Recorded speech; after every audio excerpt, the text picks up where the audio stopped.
안녕하세요. 올해로 결혼한 지 4년 된 30대 여성입니다. 오늘 제가 이렇게 찾아온 건 익명의 힘을 빌려 저희 어머님 이야기를 좀 하고 싶어서요.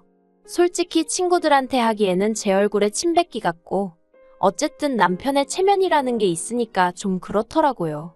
하지만 그렇다고 아무 일도 없던 것처럼 저 혼자 속으로 꾹꾹 눌러 삭히자니 그건 그거대로 억울하고 그래서 그냥 대나무밭에 한풀이하러 오는 심정으로 찾아왔습니다. 남편하고는 지인의 소개로 만났어요. 둘 다 대기업까진 아니고 그래도 대한민국 사람이라면 한 번쯤 들어봤음직한 회사에 다니고 있었고요. 나이도 2살 차이라서 때론 오빠 동생처럼 때론 친구처럼 편하게 연애했지요. 그리고 남편은 차분하고 진중한 성격이라서 제가 심적으로 크게 의지할 수 있었네요. 그렇게 저희는 어느 다른 연인들처럼 가끔은 정말 사소한 이유로 다투기도 했지만 비교적 무난하고 원만한 연애를 하다가 부부의 연을 맺게 되었습니다. 솔직히 남편과 결혼을 하던 당시만 하더라도 저는 제가 비교적 시집을 잘 간다고 생각했어요. 왜냐하면 친정도 경제적으로 여유가 있는 편이라 사실 시댁에 이렇다 할 기대치가 있던 것은 아니었거든요. 시댁을 무시해서가 아니라 친정부모님 생각엔 저한테 필요한 게 있으면 꼭 시댁에서 해주지 않더라도 당신들이 어느 정도는 도와줄 수 있다고 생각하셨던 거지요. 그래서 시댁에 딱히 뭔가 요구를 할 필요를 못 느끼셨다고 들었습니다. 실제로 요구를 하신 적도 없고요. 그런데 상견례 자리에서 시어머니가 먼저 당신이 집을 해주겠다는 식으로 말씀을 꺼내시대요. 그래서 저희 친정부모님이 그래도 집이 한두 푼이 아닌데 사돈이 다 부담하시는 건 아닌 것 같다며 그럼 예단이다 생각하고 받아주시라며 제 편으로 1억을 보내기로 하셨습니다. 그런데 어이없게도 청첩장이 나올 때까지도 시어머니가 해주신다는 집은 가타부타 들려오는 소식이 없었어요. 그래서 제가 남편에게 도대체 상황이 어떻게 진행이 되고 있는 거냐고 물었더니 자기도 답답하다면서 자기도 벌써 여러 차례 어머니께 여쭤봤지만 기다려보란 말씀만 하셨다는 거예요.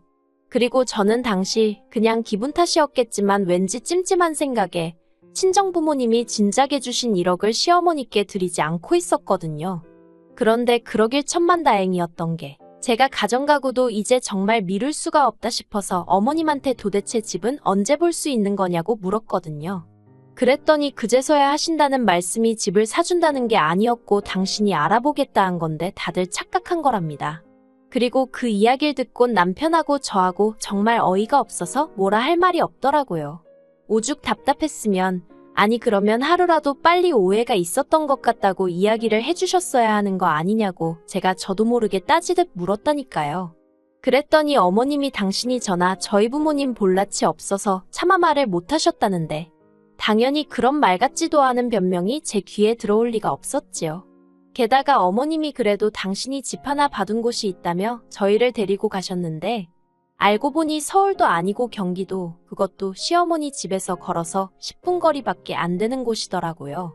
그리고는 하시는 말씀이 저희 직장까지 직행으로 다니는 버스도 있고 고속도로도 잘 나 있으니 출퇴근하는데 무리는 없을 거랍니다. 솔직히 지금도 그날을 생각하면 제 심장이 벌렁거릴 만큼 어이없고 황당한 말씀만 늘어놓으셨다니까요. 그리고 저는 당연히 그 집에는 들어가고 싶지 않았기 때문에 사방팔방으로 아파트를 알아보기 시작했습니다. 하지만 친정부모님이 재산이 있으셨다고는 해도 신혼집이 해결되었다 생각하셨던 탓에 이미 또 여기저기 돈이 묶이게 된 상황이었거든요. 그리고 서울의 회사 근처에는 예산에 맞는 마땅한 매물도 없었고요. 그래서 결국 울며 겨자 먹기로 예단으로 드리려던 1억에 저와 남편이 모은 돈을 합하여 어머님이 봐두셨다는 아파트의 전세로 들어가게 되었습니다. 어머님이 좋은 집인데 사야지 그걸 왜 전세로 들어가냐며 역성을 내셨지만 제가 보기엔 호재도 없고 무엇보다 시댁 근처에 집 샀다가 평생 발묶여 지낼 일이 있나 싶어서 그것만큼은 절대 싫다고 안 된다고 남편에게 난리를 쳤네요. 그리고 다행히 남편도 자기도 이 상황이 정말 짜증나고 저를 볼 면목이 없다며 미안해했거든요. 그래서 이 일로 저는 어머님에 대한 불신을 갖게 되긴 했지만 남편과의 관계 자체가 틀어지거나 그러진 않았네요. 그렇게 우여곡절 끝에 결혼을 하고 어머님이 골라주신 집에서 신혼살림을 차렸습니다. 그리고 비록 집은 마음에 들지 않았지만 그래도 처음 며칠은 정말로 이게 신혼이구나 싶을 만큼 남편과 알콩달콩 즐거운 나날을 보냈어요. 그런데 정말 딱 한 달쯤 되던 날이었어요. 주말이었는데 남편은 운동 간다고 나간 상황이었고 모처럼 혼자만의 시간을 만끽하고 있었는데 어머님한테 전화가 걸려왔습니다. 지금 저희 집으로 오고 계시다고요. 깜짝 놀라서 일단 급한 대로 집을 치우고 있는데 정말 5분도 안 돼서 어머님이 초인종을 누르셨습니다. 그리고 집 안으로 들어오신 어머님은 소주를 사오셨더라고요. 저더러 안주거리 좀 내오라 하셔서 급한 대로 냉장고를 털어 몇 가지 만드니 생각지도 못한 이야기를 꺼내셨습니다. 그건 바로 아주버님 와이프, 그러니까 형님에 관한 이야기였어요. 얼마나 신랄하게 형님 욕을 하시던지. 솔직히 저는 그때만 해도 형님이랑 몇 번 얘기를 나눠본 적도 없었고 그래서 어떤 분인지도 잘 알지 못했는데 제가 민망할 정도로 형님 욕을 하시면서 그간 이런 얘기할 곳이 없어서 너무 답답하셨다고 그러시더라고요. 그러면서 형님이 의부중이네 어쩌네 하시는데 며느리가 돼서는 어머님 떨어 불편하니까 저한테 그런 이야기는 하지 마세요 할 수도 없잖아요. 그래서 어설프게 그러냐고 대꾸를 해드리긴 했는데 정말 마음이 편치가 않더라고요. 그리고 이런 일은 이후로도 몇 번이나 반복되었고 결국 안 되겠다 싶어서 제가 남편에게 어머님이 그런 이유로 찾아오시는 거 불편하다고 얘기를 했어요. 그랬더니 남편이 미안하다면서 자기가 어머님한테 잘 말씀드리겠다고 하더라고요. 그런데 더 어이없는 건 시집오고 2년쯤 되어 가니까 어느 정도 형님이랑도 친해졌거든요. 그리고 그러면서 아주버님네 내외랑 저희 부부가 같이 가벼운 술자리를 갖게 되었는데 그때 형님이 말문을 열기를 실은 어머님이 제 흉을 어찌나 보던지 하마터면 제가 이상한 사람이라고 생각할 뻔했다는 거예요. 게다가 어머님이 무슨 말씀을 얼마나 하셨는지 그리고 형님이 그중 얼마나 저에게 얘기를 해주신 건진 모르겠지만 제 흉이라고 하신 이야기 대부분이 저희 친정이 돈 좀 있다면서도 제가 그렇게 돈 쓰는 게 쪼잔하다고 그러시더랍니다. 한 번씩 기분 내고 그런 맛이 없다고요. 그러니까 한마디로 특별한 이유가 없으면 제가 시부모님한테 용돈을 드린다던가 선물을 한다던가 그런 건 없었는데 그게 불만이셨던 거지요. 그런데 친정이 돈이 있다고 제가 꼭 돈을 헤프게 써야 되는 건 아니잖아요.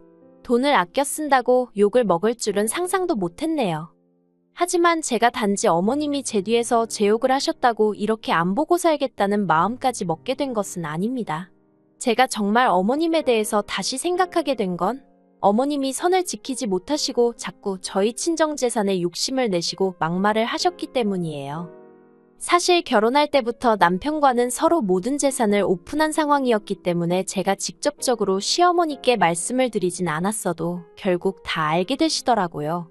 그리고 저는 저희 친정부모님이 무슨 부도덕한 방법으로 재산을 일구신 것도 아니고 성실히 노력하여 만드신 재산이었기 때문에 그걸 굳이 숨겨야겠다는 생각도 하지 않았습니다. 그래서 시부모님이 아시게 되셨을 때도 조금 불편하단 생각은 있었지만 한편으론 친정부모님에 대한 자부심 같은 것도 느끼고 있었어요. 물론 그렇다고 상대적으로 형편이 여유롭지 못했던 시부모님을 무시하고 그랬던 것은 절대로 아니고요.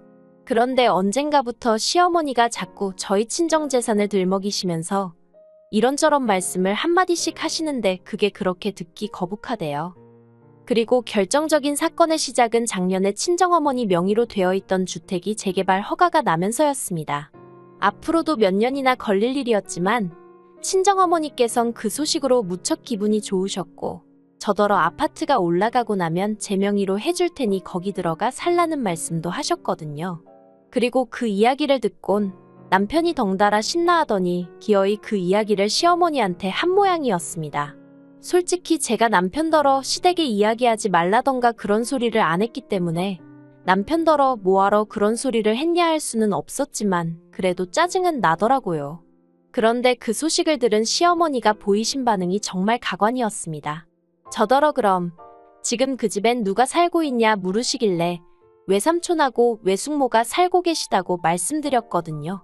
그러자 시어머니께서 그럼 그 사람들한테 얘기해서 얼른 살 집을 구하라고 하라고 괜히 헛물키면 골치 아프다고 하시는데 아무리 그래도 사돈 식구들인데 그 사람들이라고 하는 것도 좀 그렇고 무엇보다 저는 외삼촌 외숙모가 사시는 거에 대해서 아무렇지도 않고 별 생각이 없었는데 시어머니가 먼저 나서서 이래라 저래라 하시는 게 듣기 좋진 않대요. 하지만 차마 기분 나쁜 티를 내긴 그래서 그냥 어른들이 알아서 하시겠죠 하고 적당히 대꾸했습니다. 그런데도 시어머니께서는 저더러 니 건 네가 챙겨야 하는 법이라며 몇 번이나 친정어머니한테 공증을 받아놓는 게 좋지 않겠냐? 네가 한 번씩 가서 외삼촌네가 어떻게 살고 있는지 들여다보고 이게 네 집이 될 거라는 걸 각인을 시켜라. 정말 듣기 불편한 이야기만 골라서 하시더라고요. 하지만 저를 당황케 한 시어머니의 말씀은 그게 다가 아니었습니다. 올해 초 남동생이 꽤 좋은 회사에 취직이 되었어요. 그리고 원래는 취업 선물로 친정어머니가 차를 사주시려고 했는데 남동생이 차는 당장 급하지 않다면서 그걸로 오피스텔을 사주면 안 되냐 했던 모양입니다. 자기가 대출을 받아서 얼마 정도는 보태겠다고요. 그런데 친정부모님 입장에서는 20대 남자면 집보단 차에 관심이 많을 줄 알았는데 나름대로 집을 사달라고 하니까 그게 꽤나 기특해 보이셨던 모양이에요. 그래서 친정부모님이 어차피 장가갈 때 집을 해줄 생각도 있으셨고 월세도 아낄 겸 겸사겸사 미리 해준다는 마음으로 작은 아파트 한 채를 사주셨다 들었습니다. 그리고 이건 저에게도 미리 말씀하셨던 부분이고 저는 딸로서 그리고 누나로서 동생을 축하하는 마음만 있었지 그에 대해서 어떤 불편한 감정도 갖고 있지 않았지요. 그런데 문제는 이러한 대화의 일부를 남편이 듣게 되었고 또 그대로 시부모님께 알린 모양이었어요. 참고로 이때는 제가 남편더러 도대체 왜 아무 이야기나 전하는 거냐고 따졌습니다. 그랬더니 남편이 한다는 말이 그냥 장인장모님이 대단하기도 하고 그래서 자기 딴에는 자랑한답시고 한 이야기였다네요. 생각이 짧은 남편하고 결혼한 것도 죄라면 죄일까요? 아무튼 이 이야기를 들으신 시어머니께서 저더러 그러면 니네 엄마가 너는 아무것도 안 해주는 거냐며 몇 번이나 같은 질문을 던지셨어요. 그래서 저는 나중에 아파트 주신다고 하셨잖아요 하고 적당히 웃어 보이니 그건 그거고 아들 해줄 때 딸도 하나 해주는 게 맞는 거 아니냐며 차별당하는데 가만히 참고만 있지 말랍니다. 이건 뭐 시어머니가 친정어머니한테 따지고 들라고 아주 바람을 넣는 격이었어요. 하지만 시어머니의 돈 없는 참견은 여기서 끝이 아니었습니다. 저더러 앞으로도 제 거다 싶으면 바보같이 남한테 뺏기지 말고 다 쟁취해야 한다나요. 그리고 듣고 있자니 이게 도대체 무슨 말씀이신가? 친정재산을 다 가져오라는 건가? 별의별 생각이 다 들더라고요. 그리고 2주 전 시어머니 생신을 축하드리기 위해 아주버님네와 같이 모이게 됐는데 또 시어머니가 친정에다 재산이 어쩌고 하며 말문을 여시길래 제가 시어머니더러 친정에서 재산을 저한테 줘도 남편하고는 아무 상관없는 거 아시죠 하고 한마디 하고 말았습니다. 그랬더니 시어머니가 그게 무슨 소리냐면서 니네 친정에서 너 앞으로 재산 주면 그게 부부 공동 재산인 거지 왜 네 남편하고는 상관이 없냐면서 저더러 뭘 몰라도 한참 모른다는 식으로 말씀을 하시더라고요. 그래서 저는 일단 친정에서 재산을 안 받아도 그만이고 받는다고 해도 증여나 상속일 텐데 그러면 그건 제 재산이지 남편과는 상관이 없다 했습니다. 친정부모님이 막말로 져주려고 재산 모으셨지? 남편 주려고 모으셨겠냐고. 못 믿으시겠으면 어디다 한번 물어보시라고요. 그러자 시어머니 안색이 울그락불그락 하더니 갑자기 입맛을 베렸다며 생일이고 뭐고 필요 없다 하시며 먼저 자리에서 일어나시대요. 그리고 그때 제가 남편더러 당신 혹시 우리 친정재산에 관심 있냐고 단도직입적으로 물었습니다. 그랬더니 남편이 장인장모님 아직 60도 안 되셨는데 무슨 재산이냐면서 손사래를 치더라고요. 그리고는 어이가 없다는 듯 노려만 보고 계시는 시어머니한테 남편이 그러니까 듣기 거북한 이야기 좀 그만하시라고 왜 그렇게 돈돈하시냐고 한마디 했습니다. 솔직히 다행이다 싶었어요. 만약에 그런 와중에 남편까지 시어머니 편이라도 들었다면 솔직히 지금처럼 시댁과 연을 끊는 수준이 아니라 이혼이 하고 싶었을 테니까요. 그리고 이후로 시어머니와는 일절 연락을 주고받지 않고 있습니다. 남편에게는 시어머니야말로 매사 돈돈돈돈 그것도 그냥 돈도 아니고 니네 친정재산 타령이시지 않냐며 더는 거북스러워서 듣기 싫다 했어요. 그리고 시댁에 찾아가서 뵙는 것도 당분간 안 하고 싶다고요. 그러자 남편이 알겠다면서 저더러 하고 싶은 대로 하랍니다. 자기가 그간 쓸데없는 이야기를 너무 많이 전해서 이런 상황까지 온 것 같다면서요. 그리고 저희는 이번 전세 계약이 끝나는 대로 이사를 하기로 했어요. 원래는 좋든 싫든 시어머니가 골라주신 집이고 직장 다니기에도 그럭저럭 적응이 된 상황이라 연장해서 살까 했는데 이제는 거리를 두고 살아야 할 순간인 것 같아서요. 이사가는 주소는 일단은 가르쳐드리지 않을 생각입니다. 정이 어쩔 수 없이 서로 오가야 하는 상황이라도 닥치면 모를까? 솔직히 시어머니가 도착 5분 전에 연락 주고 오시고 그러는 일은 이제 없었으면 하거든요. 아무튼 친정재산이 당신 재산이라도 되는 것 마냥 말씀하시던 시어머니셨으니 지금쯤이면 어쩌면 저랑 이렇게 된 게 당신이 재산상 손해를 본 거라고 오해하고 계실지도 모르겠네요. 하지만 시어머니가 혹시나 이 이야기를 듣게 되신다면 꼭 꿈 깨시라 말씀드리고 싶어요.